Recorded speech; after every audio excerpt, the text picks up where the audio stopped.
Okay, good morning again. Number system, कुछ बच्चों को प्रॉब्लम हो रही है कि वो रियल नंबर में, इमेजिनरी नंबर में, कॉम्प्लेक्स नंबर में थोड़ा सा प्रॉब्लम्स आ रही है। देखो मैं नंबर सिस्टम आप लोगों को समझाऊं। नंबर सिस्टम क्या है, ये दोस्तों समझ लो कि नंबर एक नंबर है। नंबर के पार्ट्स होते हैं दो। This is one is real number, other is imaginary number. Imaginary number यहाँ पर फिनिश हो जाएगा, हम अभी इसको थोड़ी देर में पढ़ेंगे नेक्स्ट चैप्टर में, that is complex number. Complex यहाँ इस चैप्टर को नेक्स्ट में पढ़ेंगे, बट रियल नंबर के पार्ट्स देखो। अब इसमें रियल नंबर्स के पार्ट जितने हम स्टडी कर रहे थे सारे के सारे रियल नंबर में क्या होगा, natural number, natural number, rational number,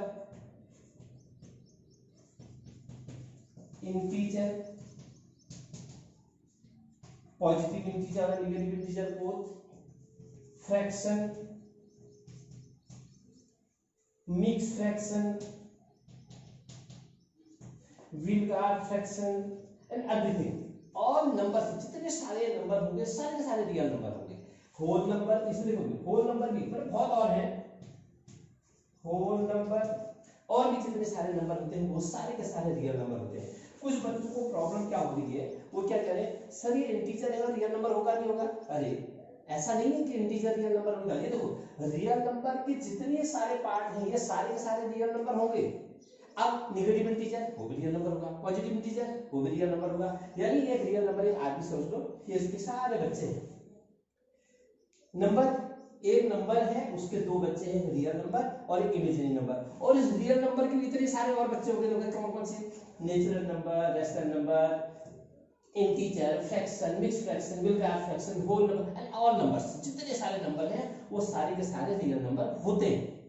ठीक है, यहाँ पर जो प्रॉब्लम्स आ रही है तो मैं बार बार इसको बाद में डिस्कस करूंगा, बट इससे पहले मैं एक चीज और बता दूं कि नेक्स्ट वो क्या है, इंटरवल। प्रॉब्लम्स आ रही बच्चों को इंटरवल्स में। What is interval? इंटरवल क्या होता है, देखो जैसे मैंने ये लिखा x is greater than equal to a but less than equal to b।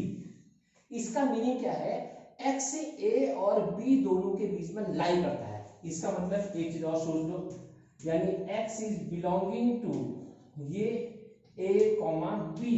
यानी देखो x a और b दोनों में है। आप सपोज इसको नंबर लाइन सिस्टम में मैं इसको रिप्रेजेंट करने की कोशिश करूं, ये सपोज a है, मैंने पूरा फिल कर दिया, ये b है, ये भी पूरा फिल कर दिया, a और b। यानी ये x की वैल्यू a और b with a and b है, विथ a एंड b, यानी x की वैल्यू a से लेकर b तक की पूरी पूरी है। अब सपोज हमने ये लिख दिया x is greater than a but less than b। इसका मतलब क्या हो गया, x इज बिलोंगिंग, देखो ये हमारे पास इनइक्वालिटीज का साइन है जिसको ग्रेटर देन इक्वल टू या लेस देन इक्वल टू बोलते हैं। ये क्या है, ये ग्रेटर देन इक्वल टू था तो ये कौन सा ब्रैकेट आया, कौन सा ब्रैकेट आया, स्क्वायर ब्रैकेट, स्क्वायर ब्रैकेट हो जाएगा। ये क्या है, ग्रेटर देन और ये लेस देन का है, x इज बिलोंगिंग टू ये स्मॉल ब्रैकेट a और b, यानी विदाउट, इसको खाली गोल छोड़ देंगे, सीधे करेंगे, इसको भी खाली ये a, यानी x की वैल्यू यहां से यहां के बीच में है, इन दोनों के बीच। यहां पर क्या थी, यहां से विथ, यहां से यहां। इसमें तो x की वैल्यू जब ये पूरा कंप्लीट होगा, यानी स्क्वायर ब्रैकेट जब पूरा लगा होगा, इसमें x की वैल्यू a और b को जोड़ के होगा और यहां पर a और b को छोड़ के होगा। अब सपोज ऐसा हो x is greater than equal to a but less than b। इसका मीनिंग, इसका मतलब है x इज बिलोंगिंग टू, यहां से तो स्क्वायर ब्रैकेट आ गया, यहां से स्मॉल ब्रैकेट, और ये क्या रिप्रेजेंट करेगा, सपोज ये a है, ये तो पूरा फिल होगा क्योंकि पूरा स्क्वायर ब्रैकेट है, ये पूरा फिल, यहां पर हो गया b, b खाली, ये a, और इसका मीनिंग है यहां से लेकर केवल यहां तक की वैल्यू, ये x की वैल्यू होगी। और एक चीज और, x is greater than a but less than equal to b भी हो सकता है। इसका meaning x is belonging to a comma b। इसका मतलब a b पूरा फिल होगा और a खाली, यानी यहां से वैल्यू कहां तक, ये पूरी, ये b की पूरी वैल्यू ली जाएगी, ये पूरी वैल्यू ली जाएगी। इसको बोलते हैं इंटरवल्स। सपोज मैंने लिख दिया, आप फॉर एग्जांपल देखना, एग्जांपल में 2 ये x is greater than 2 but less than equal to 4, इसका मीनिंग क्या हुआ, x कहां से कहां तक बिलोंग कर रहा है, 2 से लेकर 4 तक, और यानी 2 से लेकर 4 तक मतलब with 2 as well as with 4। ये 2 से लेकर 4 तक की होल वैल्यू, x वैल्यू जो होगी पूरी होगी, कहां से कहां तक, x इक्वल टू, हम इसको लिख सकते हैं 2 3 एंड 4, 2 3 4 सारे के सारे नंबर होंगे, ये है इंटरवल। सपोज x s है, x greater than 2 but less then 4, ये क्या बिलोंग कर रहा है, x इज बिलोंगिंग टू 2, 4, इसका मतलब 2 भी खाली छोड़ दो और 4 को भी खाली छोड़ दो, 2 4, इसके बीच में यहां से लेकर यहां तक के नंबर और यहां से लेकर यहां तक के नंबर क्या होंगे, ओनली 3, इसका मतलब क्या होगा, x इक्वल टू 3 ओनली, ये होता है इसका मतलब इंटरवल का मतलब ये। अब एक एग्जांपल और दे रहा हूं, suppose x is greater than equal to 3 but less than equal to 7, less than 7, only less than 7, इसका मीनिंग क्या है, 3 को देखो 3 पूरा फिल हो जाएगा और c ले गया, ये 7 यहां से लेकर यहां तक की पूरी values, this is 3 and this is 7, बचा कितना बीच में, 4 5 6, और ये पूरा हमने लेना नहीं है क्योंकि यहां से यहां तक लेना है, तो कितना हो जाएगा, x इक्वल टू 4 5 6, ये होगी वैल्यूज, इसको बोलते हैं इंटरवल्स। ठीक है, हाँ देखो नेक्स्ट टॉपिक हमारा था operation of sets, operation of sets, operation of sets. Suppose u मैंने पहले ही बोला है, u is the universal set, universal set means A set having all elements. Suppose universal set, this is the set of 1 2 2, suppose इसमें 20 तक के element है, 20 तक के element, and a is another set having the element 1 2 से लेकर 10 तक, और b is another set also having the element 8 9 10 से लेकर 15 तक है।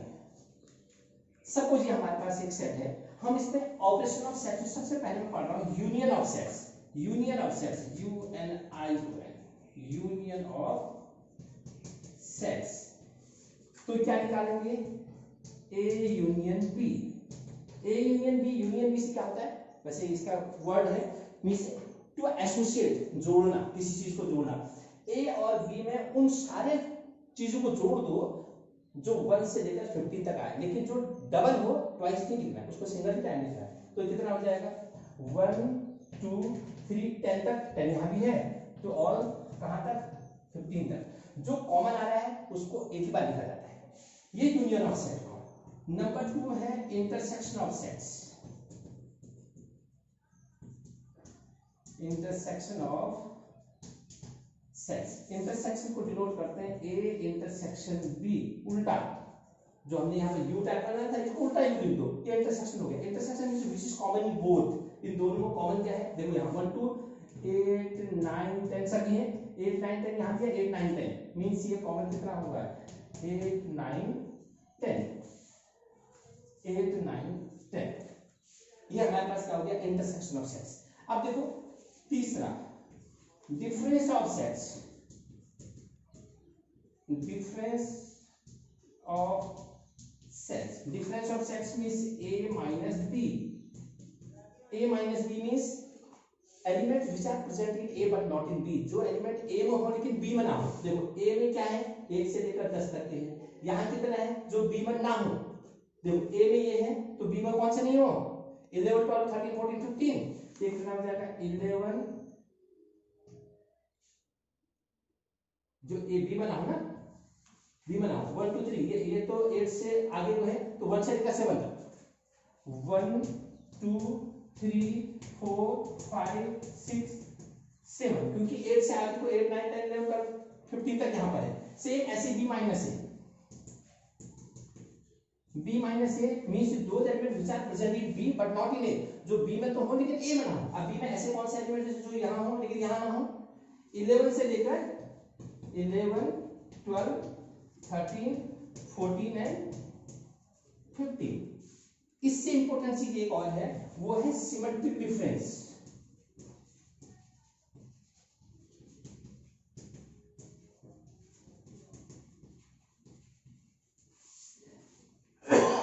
सिमेट्रिक डिफरेंस को क्या बोलते हैं, ए डेल्टा बी, इसका मीनिंग क्या होता है, A minus B union B minus A. देखो इस ए डिफरेंस भी, इसको बोलते हैं symmetric difference, A delta B भी बोल सकते हैं। सिमेट्रिक डिफरेंस बड़ा इंपॉर्टेंट टॉपिक है। A delta B equal A minus B union B minus A minus B में हमने निकाल रखा है बी माइनस ए बी, इसका यूनियन निकाल दो। यूनियन में क्या होगा बताओ, जो सारे के सारे 1 से लेकर 7 तक, 11 से लेकर 15 तक, 1 2 7, देन 11 12 से लेकर 15 तक, ये हो जाता है हमारा symmetric difference.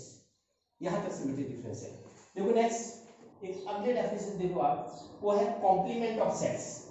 Complement of sets. Suppose U is the universal set of the element from 1 to 10, or A is any set having the element 1 2 3 4 5 6। हमारे पास U is universal set है, उसका एलिमेंट 1 से लेकर 10 तक के एलिमेंट हैं, and B is another set having the element 1 2 3 4 5 and 6। So A complement is denoted by A dash भी लिख सकते हैं, AC भी लिख सकते हैं। ये या तो डैश से शुरू कर दो, A dash मींस दो element which are present in A only not in B।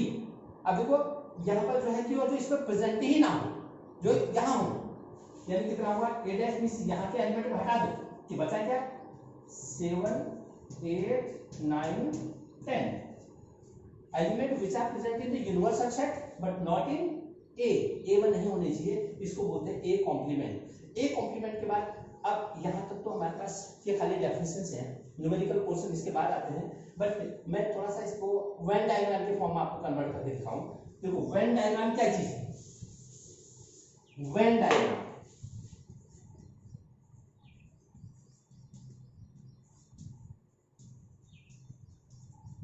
इसी में suppose U is the universal set of the element from 1 to 10 and A is the set of the element from 1 to 3 4 and B is another set having the element 3 4 5 and 6 1 2 3 4 and first में हमको निकालना है A union B। A union B को when के through निकालना है। पहले तो A यूनियन B को सीधे सीधे निकाल लो। A और B का यूनियन क्या होगा, all element which is like A and B both the sets 1 2 3 4 5 6। इसका वेन बनाने के लिए सबसे पहले हमें क्या करना है, एक रेक्टेंगल बनाना है, यहां पर U लिख देना है। इसमें चेक कर लो कि इन दोनों में कोई कॉमन है, कॉमन है 3 4 कॉमन है, तो हमारा ज्वाइंट सेट बनेगा, A और B दोनों कट जाएंगे, यानी ऐसे A और B, ये A है ये B है। यदि कोई भी कॉमन ना हो तो अलग अलग बनेगा डिसजॉइंट, एक इधर मिल जाएगा एक इधर, अभी बताऊंगा उसके बारे में। तो पहले इसमें देखो, इसमें A में एलिमेंट कौन कौन से हैं, कॉमन कौन कौन से हैं 3 and 4, 3 and 4 कॉमन है। A में क्या बचा 1 and 2 1 2, B में क्या बचा 3 4 लिख दिया, बचा क्या 5 and 6 हो गया ना। अब देखो A को हम हॉरिजॉन्टल लाइन से सेट कर दें, A को पूरा हॉरिजॉन्टल लाइन से सेट कर दो, देखते रहो। B को वर्टिकल लाइन से सेट कर दो, B को हमने वर्टिकल लाइन से सेट कर दिया ये। अब देखो A यूनियन B क्या है, A union B equal to ये आया 1 2 3 4 5 6 all shaded portion, all shaded part represented by Venn diagram। देखो जो पूरा का पूरा शेडेड पार्ट है वो A यूनियन B है। A यूनियन B देखो 1 2 3 4 5 6 सारे के सारे शेड हो गए, and this is known as A union B by Venn diagram. और जस्ट मैं इसको एक चीज और बता दूं, नंबर 2 A इंटरसेक्शन B करेंगे, A इंटरसेक्शन B में क्या होगा, common portion in A and B, common portion क्या क्या है इसमें 3 and 4, 3 and 4, इसमें देखो 3 and 4 कौन सा वाला पोर्शन है, ये वाला पोर्शन, इससे क्या हो जाएगा हमारा, ऊपर से देखना A intersection B equal to 3, 4 cross shaded portion, cross shaded portion, shaded portion is represented by A intersection B by Venn diagram. ये दो चीज आई, अभी और भी चीजें हैं, मैं बताता हूँ तुम्हें। देखो नेक्स्ट, देखो वेन डायग्राम देख रहे हैं, difference of sets. Difference of sets means A minus B equal to कितना होता है, a minus B means which is present in a but not in b 1 2, यहां 3 4 5 6 है, 1 2 ये है, तो ये बन जाएगा 1 2। इसका वैन बनाएंगे तो ये वैन पूरा बनाओ, a and this is b, this is u, 1 2 3 4 5 6 and this is known as a and b। देखो 1 2 कहां पर है, 1 2 1 ये वाला पोर्शन, ये वाला पोर्शन जो बनेगा ये क्या बन गया 1 2, तो ये है shaded part represented by Venn diagram, और this is a minus B. a minus B का जो शेडेड पार्ट है ये, अब ऐसी b माइनस ए क्या होगा, which is present in b but not in a, b में तो है लेकिन a में नहीं है, दिस इज 5,6। अगेन ये बनाया एक a, this b, this is a b u 1 2 3 4 5 6, 5 6 वाला पोर्शन, ये वाला पोर्शन सेव कर दिया, तो हम इसको लिखेंगे shaded part is A b minus a by Venn diagram. ये वेन डायग्राम से b माइनस ए बी बन गया। तीसरी चीज एक देखो, symmetric difference a difference b equal to a minus b union b minus a। अब देखो a minus b union b minus a को इसमें बताता हूं, ये है, ये बना, this is a, this is b, u, ये है 1 2 3 4 5 6, a माइनस b ये वाला था 1 2, b माइनस a 5 6 वाला था, तो ये कितना बन गया 1 2 5 6, 1 2 5 6, एक तो ये वाला सेम पोर्शन एंड एक ही वाला same portion, and this is the part of symmetric difference a minus b and b minus a। ये हमारा सिमेट्रिक पोर्शन हो गया, ये सिमेट्रिक डिफरेंस। एक चीज और है, मैं इसको तो इस तरफ कर दे रहा हूं, देखो next topic, complement of sets. Complement of sets का मतलब है a डैश या ac means those element which is not in a but present in the universal set, जो यूनिवर्सल में तो हो लेकिन a में ना हो। देखो 1 2 3 4 यहां थे, और 1 2 3 4 से लेकर 10 तक यहां है, यहां 4 तक है, तो उससे आगे क्या होगा 5 6 7 8 9 10। अब ये देखो a में लिख दिया 1 2 3 4, और u जो बाहर वाला पोर्शन है 5 6 7 8 9 10, कौन सा होगा सेट, बाहर वाला पोर्शन, तो ये पूरा पोर्शन सेट हो जाएगा।